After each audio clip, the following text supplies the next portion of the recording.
The massive alien ship entered Earth's atmosphere with the subtlety of a hammer striking glass. Hyun watched from the observatory tower as it descended, his instruments going wild with readings that defied explanation. 20 years as Seoul's lead xenobiologist hadn't prepared him for this moment. "Sir, they're broadcasting on all frequencies," said Ja, her fingers dancing across the holographic interface. It's in perfect Korean. The message was simple. "Humans, we are the Valkyrie. We have come to evaluate your species for membership in the Galactic Council. Prepare your leadership for inspection." Within hours, the world's government scrambled to assemble a delegation. Hyun found himself appointed to the team alongside Dai, the military strategist, whose calm demeanor belied the tension in her eyes. "What do you think they want?" Dai whispered as they waited in the hastily prepared reception chamber. "Knowledge exchange, probably," Hyun replied. "Every spacefaring race must value information." How wrong he was.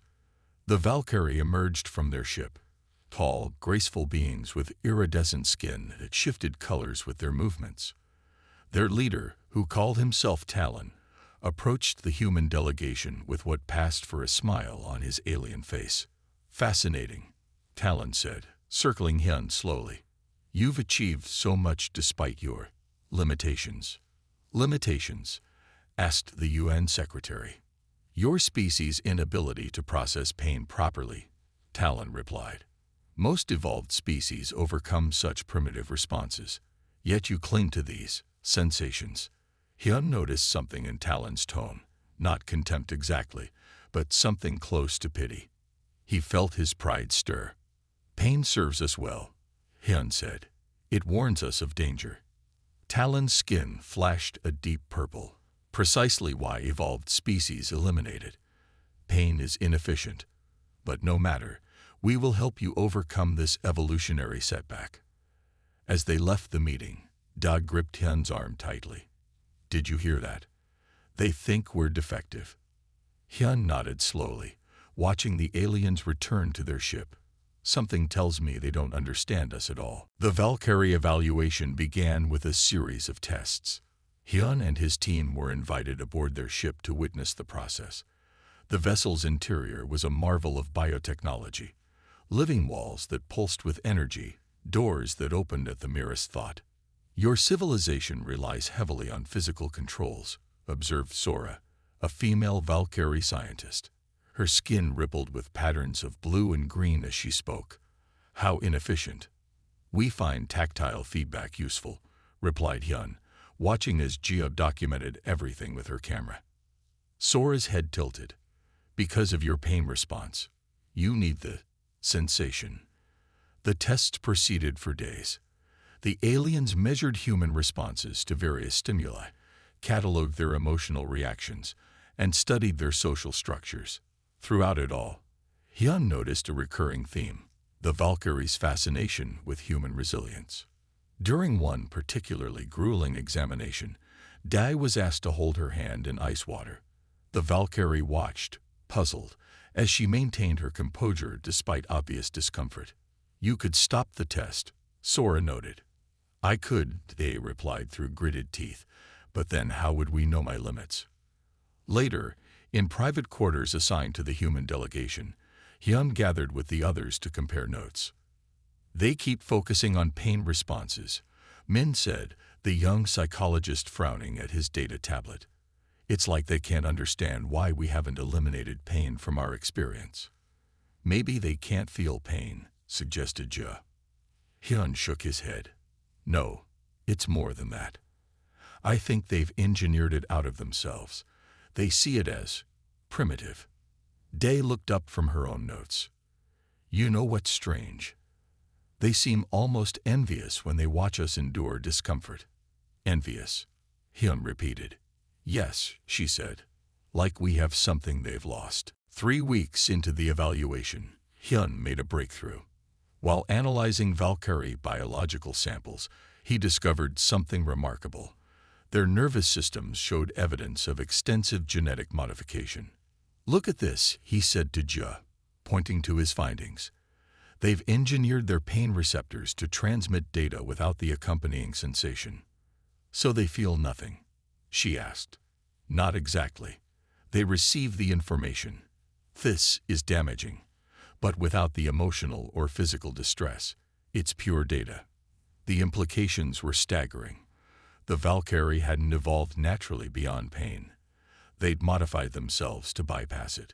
Generations of genetic engineering had created beings who processed danger without experiencing suffering. That night, Hyun couldn't sleep. He wandered the ship's observation deck, staring at the stars. He found Talon there, his skin a subdued midnight blue. You seem troubled, Hyun, the alien said. I'm curious about your species' history, Hyun replied carefully. How long ago did you modify yourselves to eliminate pain? Talon's skin rippled with surprise, flashes of yellow cutting through the blue. You've discovered our adaptations. Yes, it wasn't evolution, was it? No, Talon admitted. 10,000 years ago, our ancestors decided that pain was inefficient. They began the Great Modification. Within 20 generations, no Valkyrie child was born who could truly feel pain. And you consider this progress, don't you? We've eliminated suffering. We process danger without distress. Our decisions are unclouded by physical discomfort. Hyun considered this. But hasn't something been lost? Talon's skin darkened. Such as the connection between consequence and action, the depth of experience, the contrast that makes pleasure meaningful. The alien was silent for a long moment. An interesting perspective. Perhaps this is why your species fascinates the Council. You've achieved remarkable things despite, or because of, your primitive responses. As Hyun returned to his quarters, a new understanding dawned. The Valkyrie weren't superior beings looking down on humanity. They were incomplete beings, curious about what they'd sacrificed in the name of progress. On the 30th day of evaluation, the Valkyrie Council representatives arrived. 7 elders, their skin patterns complex with age, gathered in the ship's grand chamber to hear reports on humanity's potential. Talon presented his findings. Humans remain bound to their pain responses, yet have achieved remarkable technological advancement. Their art forms are particularly intense. The eldest council member, her skin a pattern of deep crimson and gold, studied the human delegation. We must test their true capacity before making our decision. And so began the challenge, a series of trials designed to measure human resilience, intelligence, and adaptability. Each delegate faced customized tests based on their expertise. For Hyun, the challenge involved solving complex biological puzzles while experiencing increasing physical discomfort. The chamber gradually heating until sweat poured down his face, his concentration tested to its limits. Day faced simulated combat scenarios that pushed her strategic thinking while subjected to noise at frequencies that bordered on painful. Ja was asked to document and communicate increasingly complex concepts with dwindling resources and time. Min had perhaps the hardest task. He was connected to a device that amplified his emotional responses while he negotiated with Valkyrie representatives on hypothetical resource allocations. Throughout the tests, Hyun noticed the council members watching with intense focus, their skin patterns shifting rapidly as the humans persisted despite discomfort. When the trials concluded, the humans gathered in their quarters, exhausted but oddly exhilarated. Did you see their reactions? Min asked, still trembling slightly from his ordeal. When I kept negotiating even while the emotion amplifier was at maximum. They couldn't believe it. Day nodded. They're not testing our fitness for their council. They're trying to understand something they've lost. Hyun looked at his trembling hands, the aftereffects of his own trial. They engineered away pain, but in doing so, they eliminated something essential: resilience, the capacity to endure, to fight through difficulty, to triumph not despite suffering, but because of it. So what happens now? Asked Ja. Now, Hyun said, we show them what they've forgotten. The council's decision was delayed, which was unprecedented according to Sora. The 7 elders had sequestered themselves for 3 days, their deliberations extending far beyond the normal evaluation period. During this time, the human delegates were given more freedom to explore the ship. Hyun used this opportunity to access the Valkyrie historical archives, with Sora's reluctant permission. What he discovered changed everything. Their civilization nearly collapsed about 2,000 years after they eliminated pain, Hyun told the others, his voice hushed as they gathered in their quarters. They call it the Great Stagnation. What happened? Dai asked. Without pain, physical or emotional, they lost their drive. Art became technical rather than passionate. Innovation slowed. They had no reason to change or improve their circumstances. Jia looked up from her notes. But they survived. They're clearly advanced now. Yes, Hyun said, because a small faction reintroduced modified pain receptors. Not the full human experience, but enough to create motivation. These revivalists saved their civilization by bringing back controlled suffering. Min whistled softly. So that's why they're so interested in us. We're like their ancestors before the modifications. Exactly, Hyun said. And I think some of them, Talon, Sora, are curious about what a full restoration might mean. The door to their quarters slid open, revealing Talon. His skin was a turbulent mix of colors they'd never seen before. You've accessed information beyond your clearance, he said, but there was no anger in his voice, only something like yearning. You need our help, Hyun said simply. Don't you? Talon's skin settled into a deep, pulsing purple. The council is divided. Some believe humanity represents a path we could have taken, should have taken. Others see you as dangerous, unpredictable because of your pain responses. And you? Asked Da. What do you believe? I believe, Talon said slowly, that my people have forgotten something important. We thought we evolved.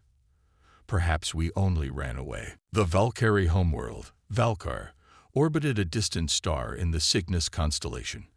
As the human delegation descended to its surface, Hyun pressed against the viewport, taking in the alien landscape, soaring crystal structures that captured and refracted light, vast gardens arranged in perfect geometric patterns, cities that blended seamlessly with the natural environment. It's beautiful, he whispered. It is perfect, corrected Sora, who had become their primary guide. Every element designed for maximum efficiency and harmony. But where's the chaos? Asked Min. The unpredictability. Sora's skin flickered with confusion. Why would we desire chaos? The humans were settled in a compound designed to mimic Earth conditions. From there, they began their work, demonstrating human art, sport, science, philosophy, all with an emphasis on how pain and struggle informed their creation and appreciation. Hyun taught biology classes where he explained how human nervous systems processed pain as both warning and motivation. Dai organized athletic competitions that showcased perseverance through exhaustion. Min held therapy sessions with Valkyrie volunteers, helping them explore emotional responses they'd suppressed for generations. And Jia documented everything, creating a comprehensive record of the exchange. The effect on the Valkyrie was profound and polarizing. Younger generations were fascinated, attending human demonstrations in growing numbers. They began experimenting with art forms that embraced imperfection, sports that challenged physical limits, relationships that accepted emotional vulnerability. The traditionalists, however, grew increasingly concerned. 3 months into the exchange, they demanded restrictions on human Valkyrie interactions. They're disrupting our society, argued Merrick, the lead traditionalist, his skin a harsh red during a council session that Hyun was permitted to observe. These humans glorify suffering as if it were valuable. Perhaps it is, countered Talon. Look at what they've accomplished because of it, not despite it. The debate raged on, but Hyun could see the tide turning. More Valkyrie each day came to the human compound, asking questions about pain, pleasure, struggle, triumph, concepts they understood intellectually but had never truly experienced. Some even began asking about reversing their ancestral modifications. 6 months into the exchange, the situation reached a breaking point. A group of young Valkyrie scientists, inspired by the human visitors, had developed a temporary neural modifier, a device that could, for brief periods, restore full pain sensitivity. They called it the Remembering. When news of this spread, Valkyrie society fell into chaos. Thousands demanded access to the experience. Others, led by the traditionalists, called for an immediate end to the human exchange and destruction of the technology. The council was paralyzed, unable to reach consensus. Meanwhile, underground remembering circles formed, where Valkyrie used the device to experience pain, and by extension, true pleasure. For the first time, Hyun found himself at the center of the controversy. The traditionalists accused him of deliberately inciting cultural contamination. The remembering advocates hailed him as a liberator. "This was never our intention," Hyun told Talon as they watched the debate unfold on Valkyrie information networks. "We didn't come here to change your society." Talon's skin had settled into a pensive violet. Perhaps change was inevitable once we truly saw what we had sacrificed. The crisis came to a head when Merrick and his followers seized control of the main government complex, declaring the human exchange program terminated. They dispatched security forces to the human compound with orders to escort the visitors directly to departure vessels. But they were met by thousands of Valkyrie forming a protective ring around the compound, mostly young, but many older citizens too, all demanding the right to remember what their ancestors had forgotten. "What now?" asked Dai as they watched the standoff from the compound's observation tower. Hyun had no answer. For the first time since their arrival, he wondered if they had made a terrible mistake in coming here. Had humanity's relationship with pain truly been a strength? Or were they now unleashing chaos on a previously peaceful civilization? As night fell over the standoff, Hyun made a decision. He would speak directly to both sides and offer a compromise. Hyun stood before the gathered Valkyrie, traditionalists on one side, remembering advocates on the other. The council members formed a neutral center, their skin patterns subdued in the tense atmosphere. "I came to your world to share humanity's experience," Hyun began. "Not to change your society, but to offer perspective. We didn't evolve beyond pain like you did. We remembered how to use it." He activated the display behind him, showing images from human history, artists creating through personal suffering, athletes pushing through barriers, scientists persisting despite repeated failures, ordinary people overcoming tragedy to find joy again. "Pain isn't just a warning system," he continued. "It's a teacher. It shows us our limits so we can surpass them. It gives contrast that makes joy meaningful. It connects us through shared vulnerability." He turned to the traditionalists. "Your ancestors made a choice they believed was progress. Perhaps for them, it was. But they couldn't foresee what would be lost." Then to the remembering advocates. "And you seek to reclaim something precious.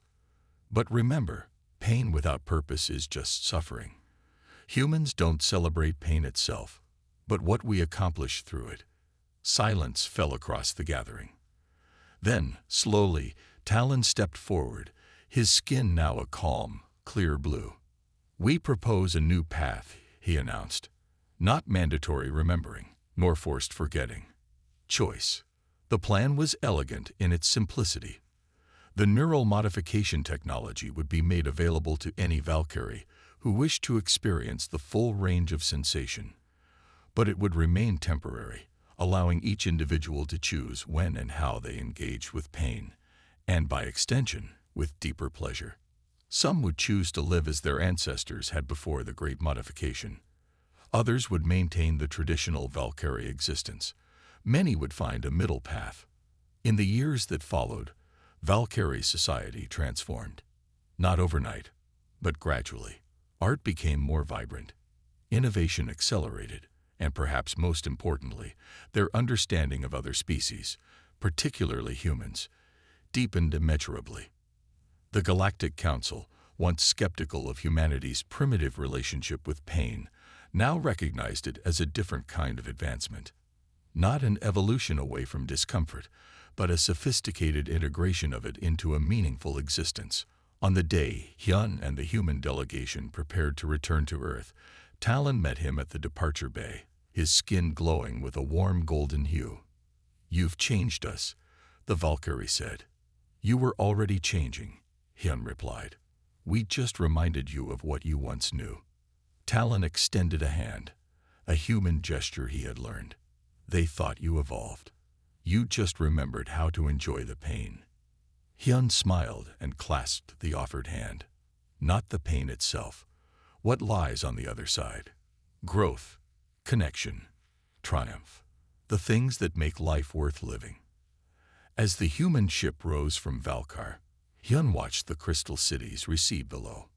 Already he could see the changes, new architectural forms emerging that embraced asymmetry and surprise, gardens with wild sections intentionally left unplanned, and gathering spaces where Valkyrie shared experiences of all kinds, comfortable and uncomfortable alike.